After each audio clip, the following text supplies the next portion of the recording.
Olá, hoje o assunto é especial para você empreendedor, contabilidade e consultoria aqui na gestão financeira. Estou aqui com meu amigo Fernando Portugal, consultor, contábil e vai nos esclarecer, vai nos trazer luz hoje no canal Edu. Dá uma luz? Claro que sim, e eu conto com meus amigos. Estou aqui hoje com o Fernando. Bem-vindo, Fernando, ao canal. Muito obrigado, Eduardo. É um prazer, honra estar aqui falando com você, né, nesta noite, também com todos aí ouvintes que estão seguindo seu canal, né, para falar um assunto tão importante que, infelizmente, muitas pessoas acabam deixando aí de lado, né, que é a importância da gestão financeira, gestão contábil, né, em relação a estratégias adotadas para as empresas crescerem no futuro. Que legal, Fernando. Nós temos um aumento na quantidade de CNPJ, de pessoa jurídica, bem expressivo nesses últimos anos, ou décadas talvez. Né? Éramos acostumados a ver grandes empresas e agora, de repente, pessoas com pequenas empresas, autônomos, todos viraram pessoa jurídica praticamente, né? Deixaram de ser CLTs. E isso tudo tem levado, né, a alguns problemas, alguns impactos no dia a dia. Um deles é como você sempre fala, né? É o impacto da gestão financeira na vida, na saúde da empresa. Fernando, hoje um grande problema na sua visão é essa falta de gestão?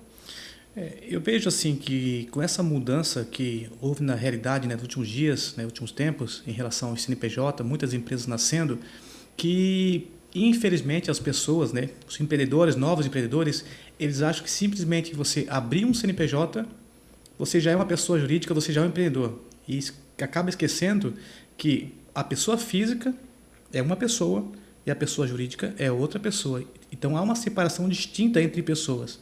E quando você começa a entender, infelizmente a grande maioria acaba falindo pela essa falta de gestão. Separar o que é pessoa física, separar o que é pessoa jurídica. Então a questão da abertura da empresa em si, e quando se coloca em prática a gestão financeira, a grande tendência é que você tenha um crescimento e expansão no seu negócio. Mas a partir do momento que você acaba negligenciando aí a gestão financeira, que eu costumo dizer que é o coração do seu negócio, infelizmente você pode estar em maus lençóis. Fernando, nós percebemos o seguinte, que um bom profissional numa empresa, trabalhando para alguém, nem sempre é um bom empreendedor. Como você nos falou aqui, a pessoa muitas vezes abre uma empresa, ele tem um reconhecimento profissional no mercado, mas no momento que criou-se essa pessoa jurídica, é algo novo, realmente é um novo ambiente, há novos desafios, não está limitado pelas questões técnicas que a profissão dele trazia de problemas. Por exemplo, um eletricista, que ele é um bom eletricista dentro de uma empresa, de repente ele se torna um empreendedor, mas a empresa dele não está funcionando, não está fluindo como deveria. Qual o recado que você dá? Tem alguma escola, tem alguma empresa que possa ajudar nisso?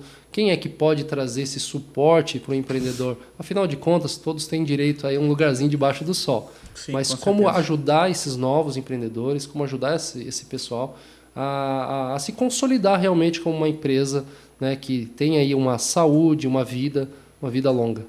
Como você bem disse, né, Edu, a formação técnica nossa, escola de ensino médio, acabam infelizmente pecando e não praticando uma matéria específica de gestão financeira aí para os nossos alunos, né, futuros formandos, e até nós que passamos pela faculdade acabamos tendo essa dificuldade, porque muitos acabam analisando eu como contador, imaginando que simplesmente eu vou dar consultoria e eu não tenho a minha empresa para gerir, e eu não tenho que aprender sobre gestão financeira, porque não é simplesmente por você se formar que você tem que saber empreender. Então, é algo distinto. E nós sabemos que na internet aí há um mundo vasto de notícias que você pode pegar informações, mas muitas das vezes acabar pegando informações erradas. Mas tem sites aí especializados para gestão financeira, como o Sebrae, outras plataformas, né, como o Demai, para poder te auxiliar nessa gestão financeira. O Sebrae ele tem há muito tempo, né, esse trabalho de apoio, de suporte. Então, saiba você que tem esse problema, tem essa falta, né, essa necessidade de alguém que dê um apoio, saiba precificar o seu produto, o seu trabalho.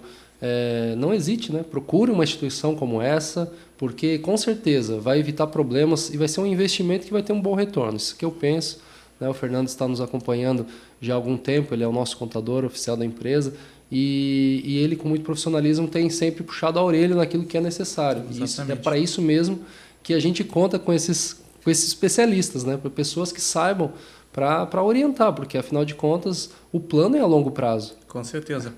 Até quem abre uma empresa, quem abre um CNPJ, não abre para falir, abre para dar certo. Né? Eu até trouxe uma frase aqui da missão Apollo 13, de Gene Kranz, que ele diz que é um famoso brado para a tripulação, né? Que ele disse, lamentavelmente, né? Ele trouxe assim para a gente, fracassar não é uma opção.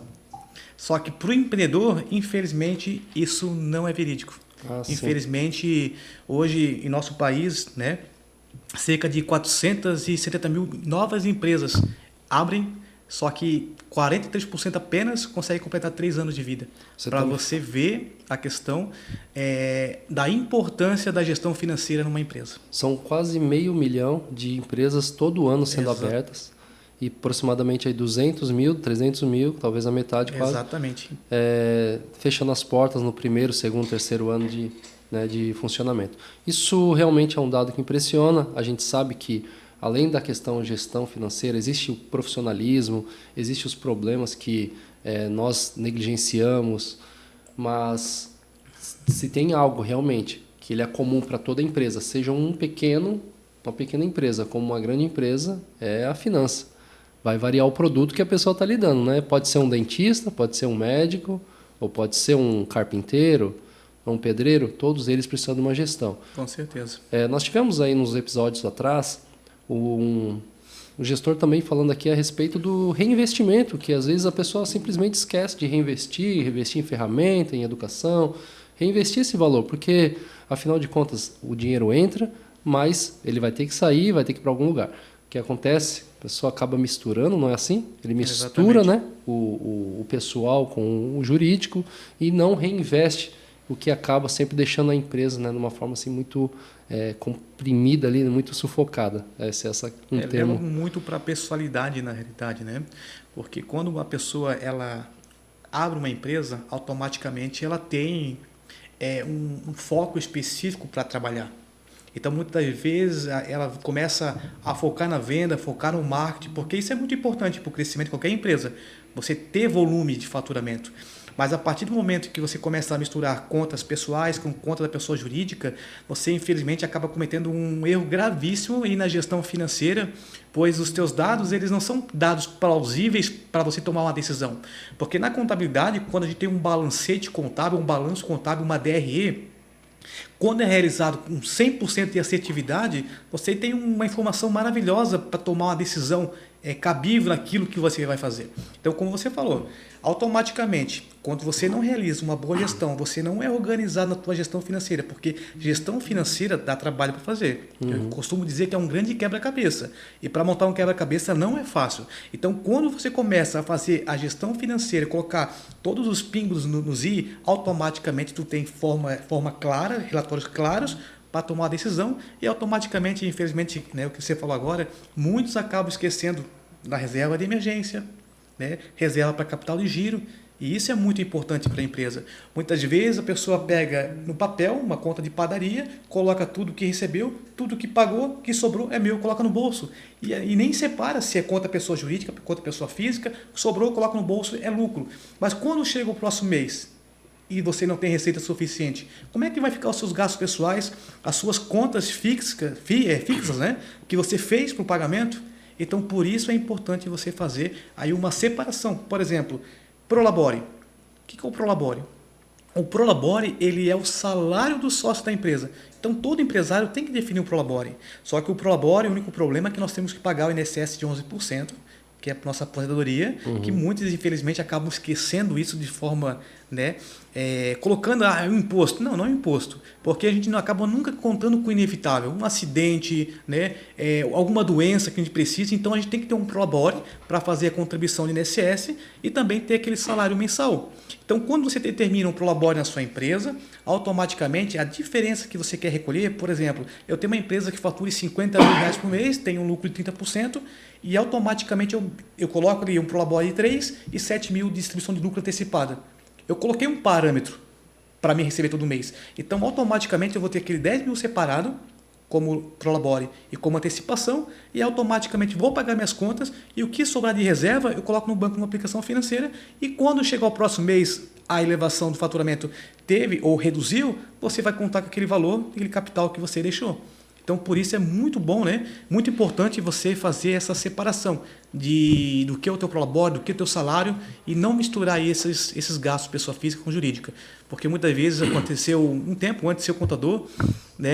Eu trabalhei com postos de gasolina e o que eu cansava de ouvir de donos de postos de gasolina grandes, sempre dizendo que estava quebrado, que estava falido. E nós pegávamos os dados da empresa dele, receita, impostos, aluguel, funcionários, elencávamos todas as despesas, aí começava a vir creche do filho, escola particular do filho, gasolina do carro dele, parcela de financiamento, ou seja, tudo misturado, ou seja, a gestão financeira dele está camuflada. Então, automaticamente, esse empresário sempre vai estar reclamando.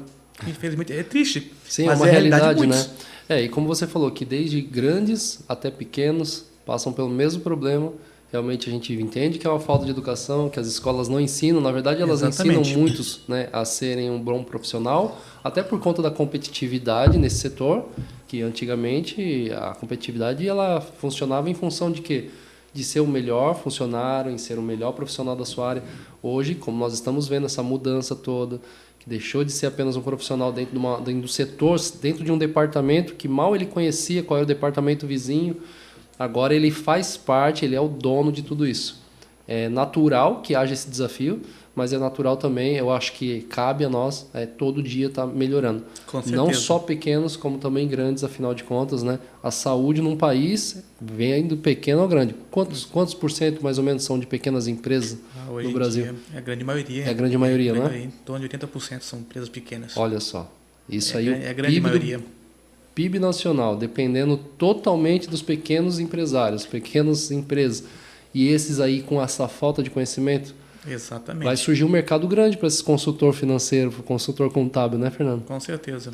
Ele pode ser substituído pela inteligência artificial, já emendando a minha pergunta aqui, um consultor, cara, falou assim, eu não preciso, eu vou para a consultoria ali na internet, será que ele resolve, substitui? Nós como contadores, né, eu como contador, eu fico também preocupado com essa evolução que nós estamos tendo aí com a inteligência artificial. Então, de fato, ela tem facilitado muito aí o nosso dia a dia, né, na contabilidade, como nas empresas, né, e até no nosso dia a dia, né, nossas dúvidas pessoais, né. Mas ao ponto de substituir o profissional, dificilmente vai acontecer para aqueles que trabalham de forma consultiva. Agora, aquele contador que ele é digitador de impostos, que só gera imposto, infelizmente, esse profissional vai ficar sem mercado para trabalhar. Fernando, responde então. A tua câmera está aqui, fala para ele. O profissional contador que só preenche dados, só faz declaração de imposto de renda, está com os dias contados, é isso? Exatamente. E você que trabalha somente com a apuração de impostos, importação de guias, hoje nossa contabilidade, para você ter uma ideia, a gente importa todos os documentos fiscais, a gente faz toda a apuração automatizada via ECAC, a gente faz o envio de todas as guias automatizadas, ou seja, eu não preciso de pessoas para realizar esse processo. Eu preciso de pessoas que façam a checagem, mas automaticamente a consultoria, o suporte, o esclarecimento de dúvidas, esse profissional jamais vai ficar sem mercado para trabalhar. Que legal. Na verdade, isso está acontecendo também. Já falamos aqui sobre mudanças no mercado. Primeiro, grandes empresas, muitos funcionários, milhares, e agora pequenas ou milhares de pequenas empresas com 1 ou 2 funcionários. Né? E a outra mudança é em relação à tecnologia, que ela vem já há muito tempo tomando conta desde do agro, né? Aquele homem que era lá, trabalhava, seu pai trabalhou na roça, seus avós, e agora de repente a máquina tomou conta. Isso também foi para dentro da indústria. Precisava de muita mão de obra, muito, né, ação laboral, e de repente a robótica tomou conta, as esteiras, a automação, e agora está chegando também aos escritórios, está chegando também às pequenas empresas. Eu já tenho, por exemplo, amigos de profissão que chamam a inteligência artificial, por exemplo, de assessor. Eu vou falar com o meu assessor, depois eu respondo.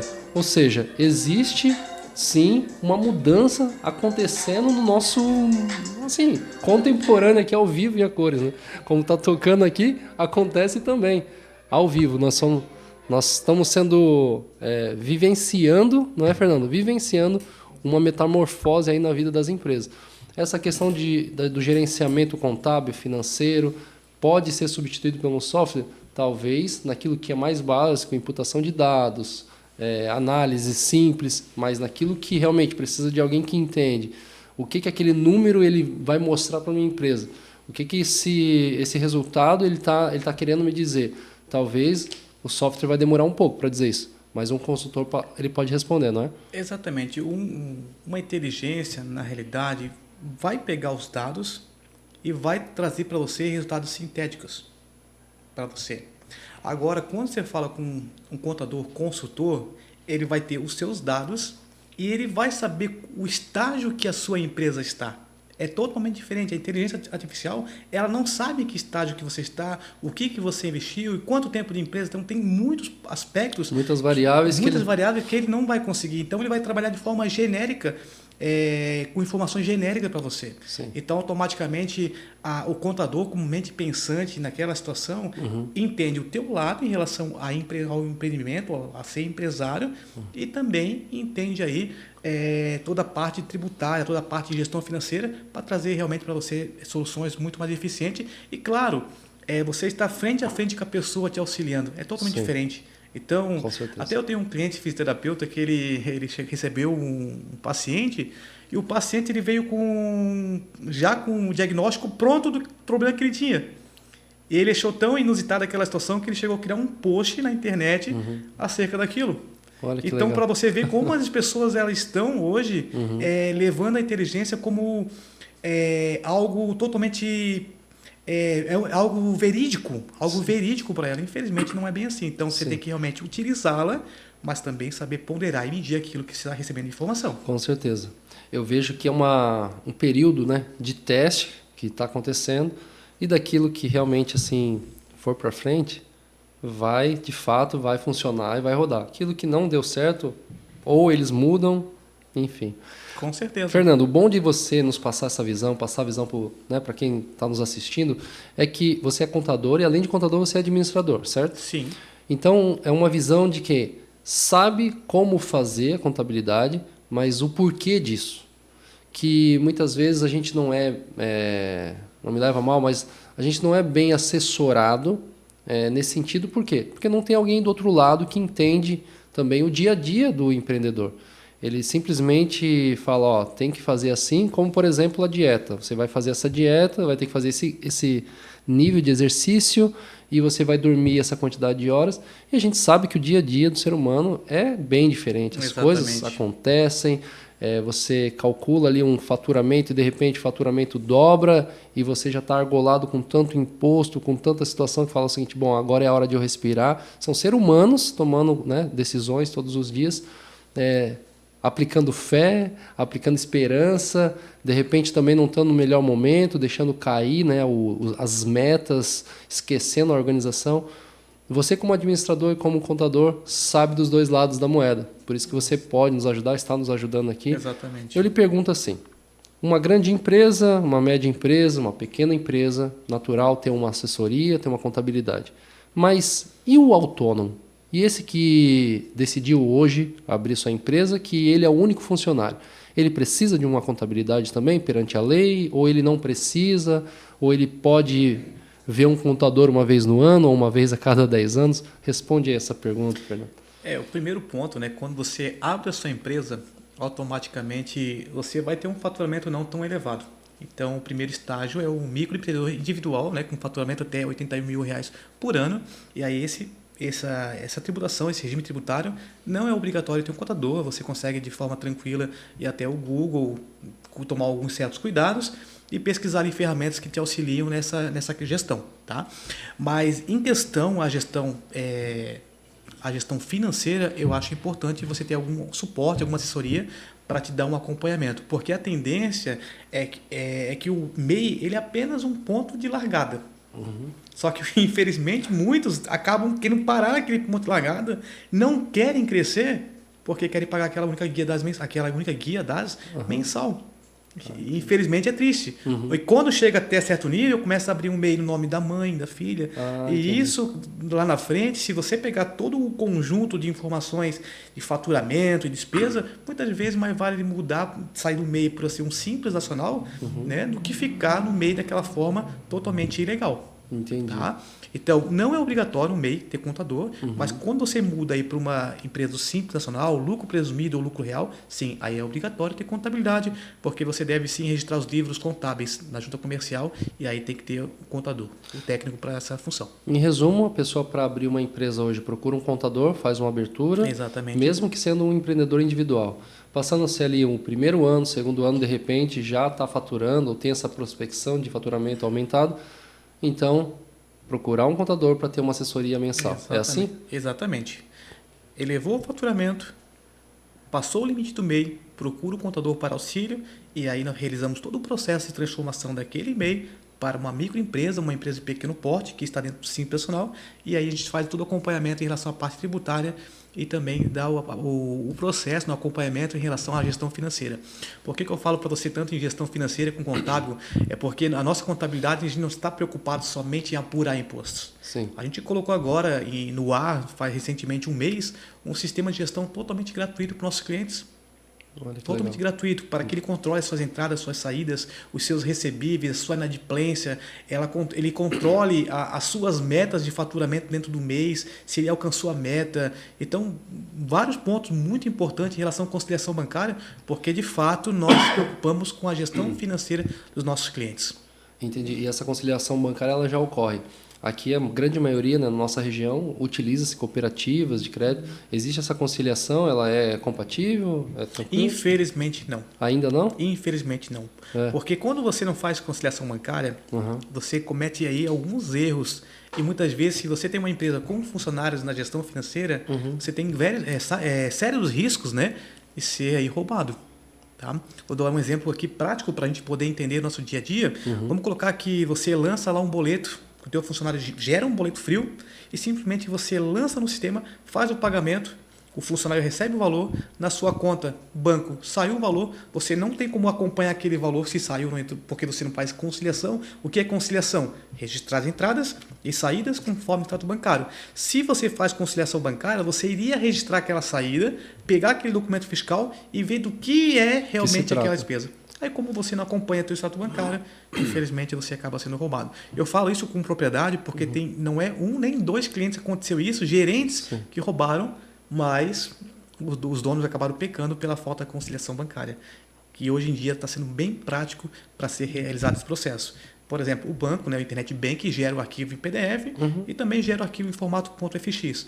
Você pega a nossa ferramenta, você importa ela e lança tudo dentro do sistema. Então fica muito mais fácil você aí trazer segurança para a tua gestão financeira. Mais uma ferramenta aí à disposição do empreendedor.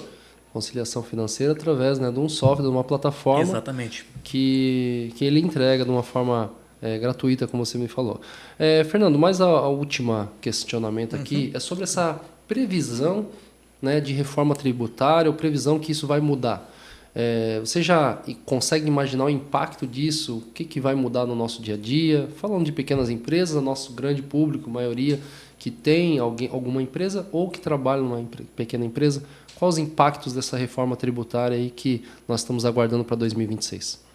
Hoje o maior problema que nós temos em nosso país é os litígios fiscal. Tem muito processo nos tribunais e está impactando muito essa demora em relação ao PIS, COFINS, ISS, ICMS. Então tem muitas variáveis e isso acaba transformando o processo muito burocrático. Então a intenção do governo é simplificar 5 impostos em apenas 2 impostos. PIS, COFINS, ICMS, ISS e IPI serão substituídos pela IBS e pela CBS. Então vai iniciar o processo em 2026 apenas como informativo nos documentos fiscais, mas os impostos apurados vai começar apenas em 2027 e vai ter um período de transição de 2027 até 2033. Tá? Só que nós estamos ainda iniciando esse processo, então tem muitas especulações, tem muita coisa formada já pronta, mas ainda há muitas especulações em relação, né, a esse cenário em relação à reforma tributária. Um ponto importante para salientar que empresas do Simples Nacional poderão ser do Simples Nacional, não vai mudar nada, certo? Só que o PIS, COFINS, os impostos que eu acabei de elencar para você, eles serão substituídos pela IBS e CBS. Só que no Simples Nacional você vai ter a opção de recolher por dentro de uma única guia e também por fora. Você pode recolher o IBS e CBS por fora. Por quê? Quando você trabalha, tem uma empresa e fornece serviço para outra empresa, com essa simplificação dos impostos, você vai poder se creditar daquela compra que você realizou. Eu paguei um fornecedor CNPJ, eu posso me creditar do IBS e do CBS.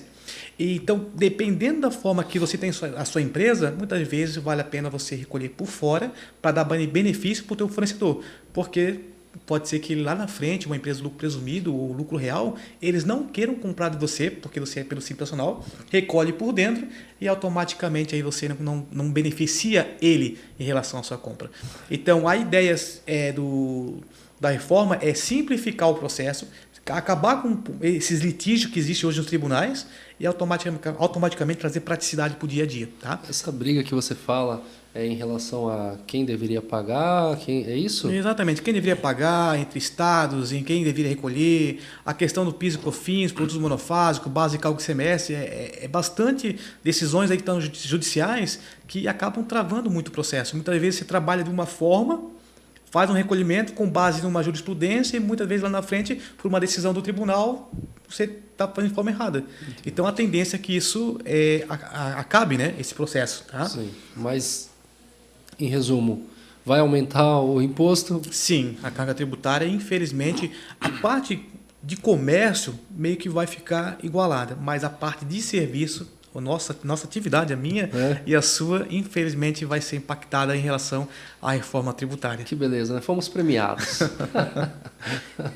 Mas tem alguns benefícios, né? Para quem é da saúde, vai ter algumas reduções. Então tem uma grade de serviços que terão algum benefício em relação à redução aí da CBS e da IBS, tá? Não, a gente, como diz, dá graça por tudo. Exatamente. Agradecer aí o nosso representante por lembrar de nós nesses momentos tão especiais, né? Taxação, encargos. Afinal de contas, somos nós que sustentamos esse Brasil. Exatamente. Por isso é a importância de ter um contador que esteja atualizado com a reforma tributária, porque quando virar esse período e automaticamente o contador não se preocupar em revisar, analisar o regime tributário que você está, pode ser que você, né, empresário, vá pagar um imposto mais alto. Então tome muito cuidado com isso. 2026 ainda, então, teremos uma carência. A partir de 2027 começa a mudança.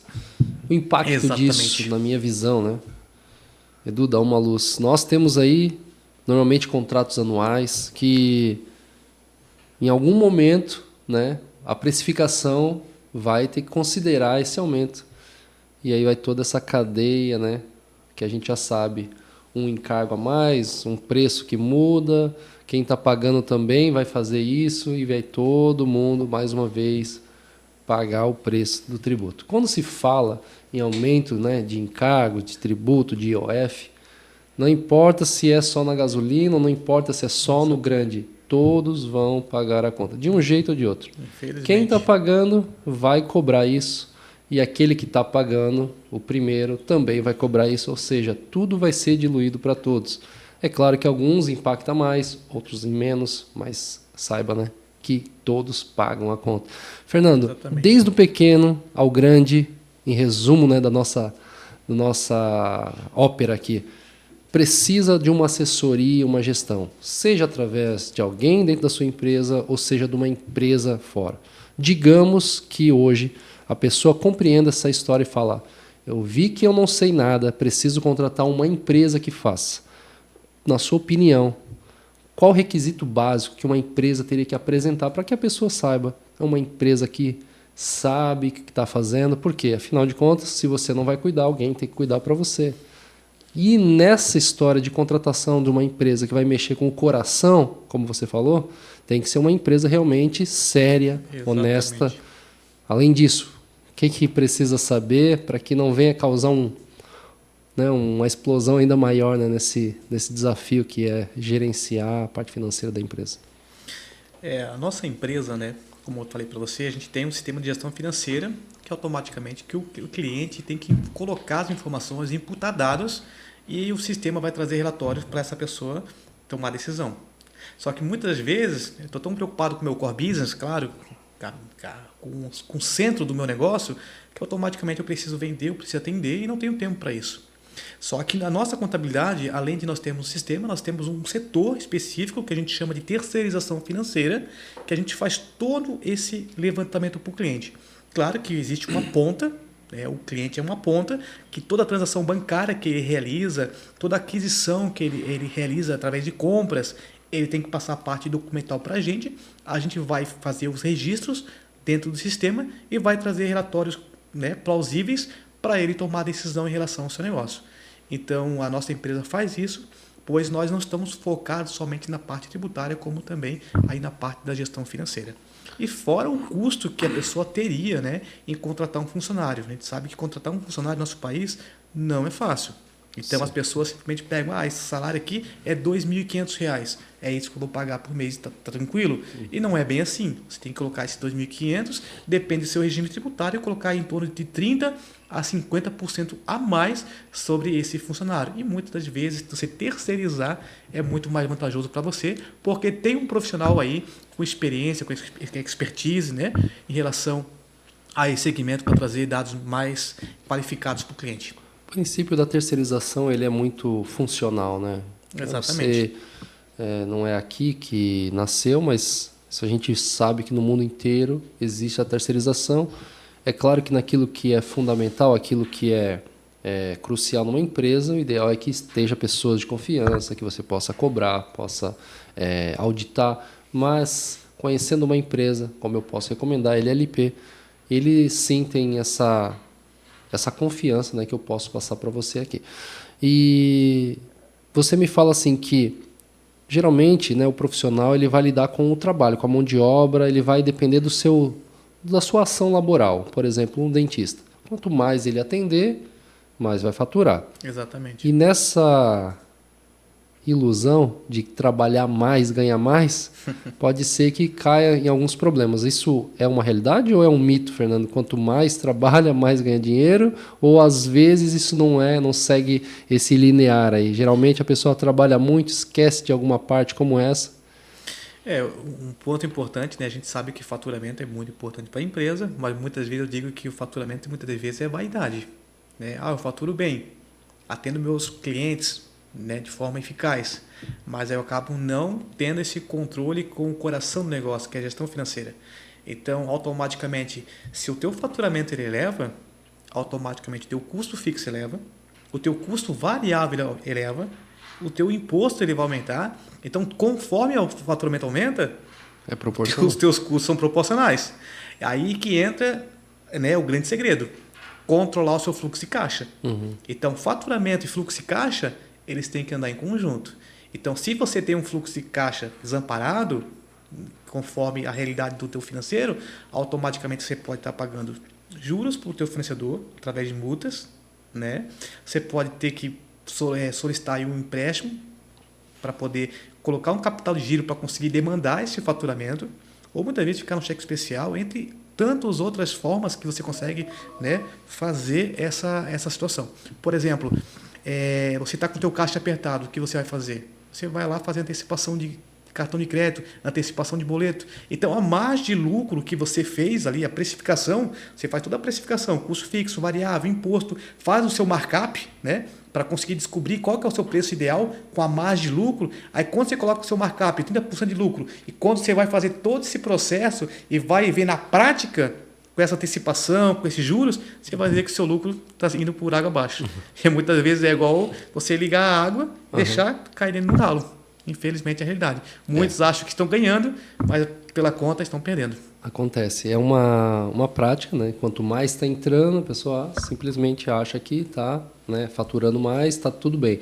Mas é como você fala, precisa pagar mais terceiros, precisa pagar mais impostos, muitas vezes precisa investir mais ainda em ferramenta, e esse descompasso vai trazer prejuízo, e não é isso que a gente busca quando se fala de eficiência financeira. Com certeza. Fernando, foi um papo muito bacana, muito Perfeito. Obrigado aí pela sua participação. Eu acredito que aquele que ouve, né, ele entende e faz uso, aí, meu amigo, é uma casa em cima da rocha. Com certeza. Depois vem os ventos, a pessoa fala, não, a minha casa está bem construída.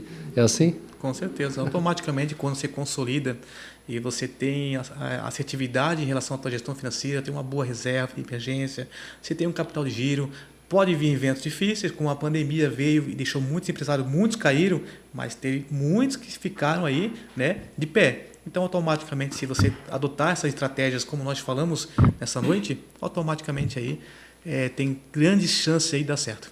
Obrigado mais uma vez. Obrigado você que acompanhou até o final desse vídeo. Não esquece, né, de se inscrever, de ativar aquele sininho ali, porque sempre está vindo algo novo. E também, né, deixa um joinha lá que com certeza vai... Se foi bom, se foi ruim, deixa no comentário também. Exatamente. Que a gente pode melhorar. Um abraço. Obrigado, Fernando. Um abraço, Tu. Mais.